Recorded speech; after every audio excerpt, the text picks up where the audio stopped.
here I've pretty much put together the silhouette that you would need to create for your basic ruffle or plain ruffle. And it's fairly simple. When you're doing a plain ruffle, at first you're going to make sure you have that clean edge. So you don't want to go in and have to try to do this later when the fabric is all bunched up, because it gets really tricky. So you want to make sure you go in and you fold your fabric down. You do that top stitch there so you have a nice clean hem area of your ruffle. And then you press it down nice and flat. Again, you want to do this first because you don't want to have to try to go back in after the ruffle is created to try to do that.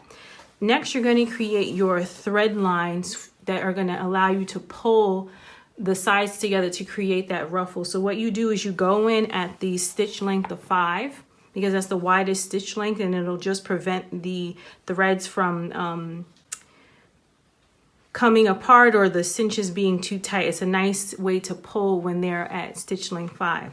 Also, you want to make sure that you have about 1/4 of an inch away from each line. You don't want them too close together, and then that way they squeeze on top of each other and create like not so cute puckers. So you want to make sure they're about 1/4 of an inch away, the stitch lines.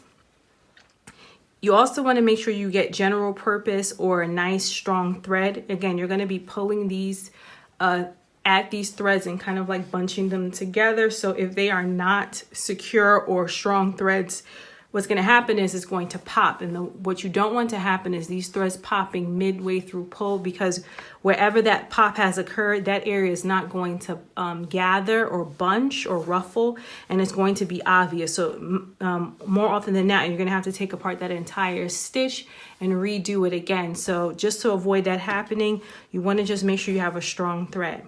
With that being said, you go to the ruffle. I usually go to the back, and I make sure that my threads are out and there's no knot. And sometimes when you're doing the machine, you can start off with a knot. The machine sort of like knots it itself, and that makes that first pull difficult. So you want to make sure both your bobbin threads are to the back and then your top stitch threads are to the front, and that there's no tangles.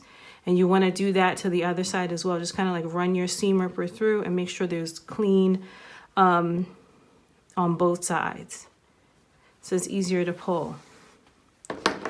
That being said, then you leave the top threads out, and then you go to the back. So I always go to the back and I pull them at the same time.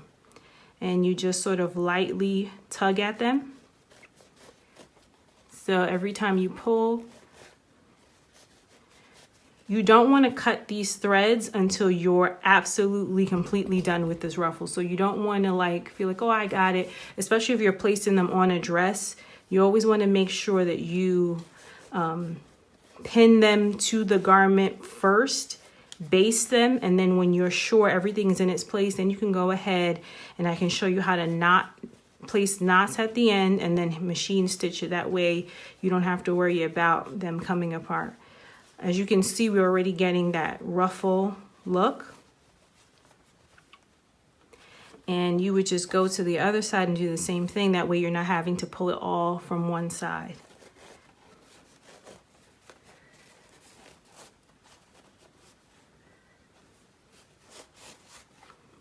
And this is a very much similar technique that you would use for gathering.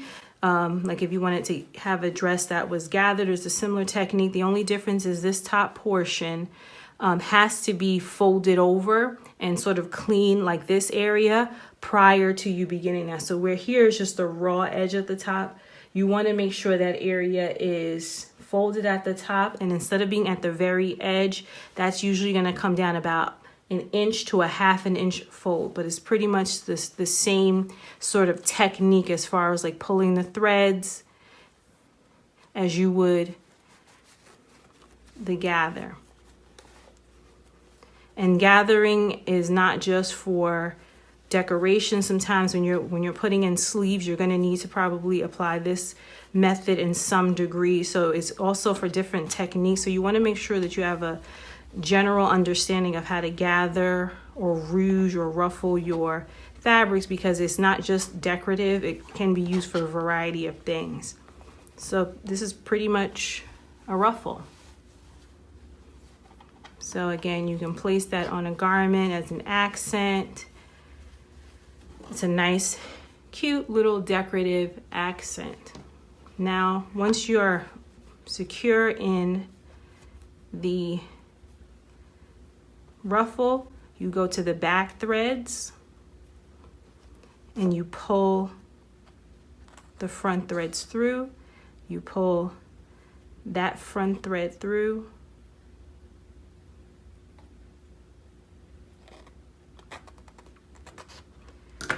And then you just tie. So you can see what that looks like, and you do the same thing to the other side.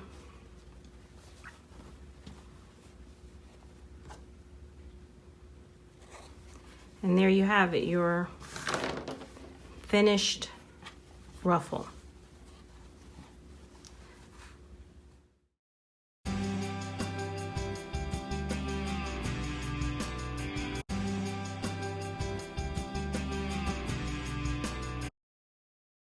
Thanks for watching. Be sure to like and subscribe. Videos are uploaded weekly covering dressmaking, fashion, lectures, and more.